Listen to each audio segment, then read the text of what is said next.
from Schuylerville, South Carolina. Amen. Amen. And to all of our guests who are here today to share in this special occasion the life of one Reverend Garland Pierce.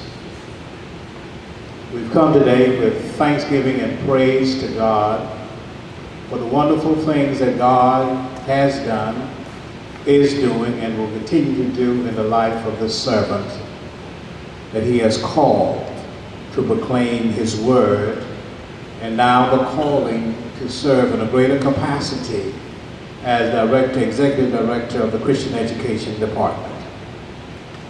Somewhere between 1910 Ivy Hall Road in Charleston and 20 Livingston Terrace in Greenville, there is a brown envelope floating somewhere that I'm supposed to read at this occasion. So I'm going to remember our conversation, my conversation with Bishop Norris and Mrs. Neal as we prepare the document for this. Let me share Ms. Neal's first. She said, who is the Secretary, Executive Director, or Assistant to Bishop Norris.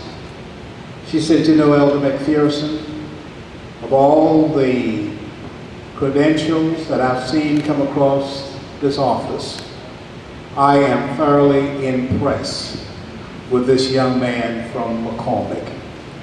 I don't know what's so special about him, but there is something unique about him that the favor of God is certainly upon him.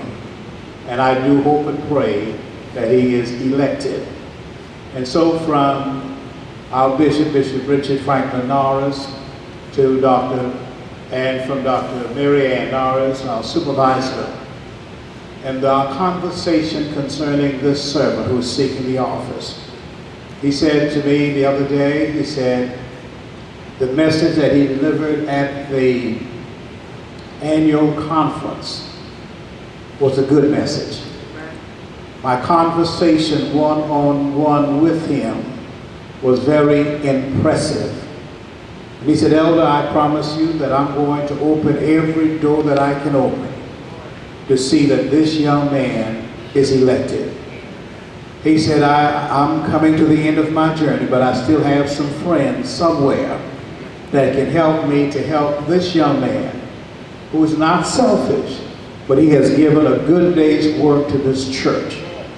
He said, you know, in our conversation, when someone has served with the National Council of Churches and being in charge of Christian education for all of these denominations that are part of this organization and have done an effective job, and the World Council of Churches have come along and asked him to serve with them, how can we say no to his election? He said, I'm standing firm with him and tell Reverend Pierce that he has my full support. So Reverend Garland Pierce, in behalf of Bishop Richard Franklin Norris and Mother Mary Ann Norris, they pledge to you their full support. And he looks forward to seeing you. Look forward to seeing you and have many more conversations with you on the journey. God bless you. God bless you.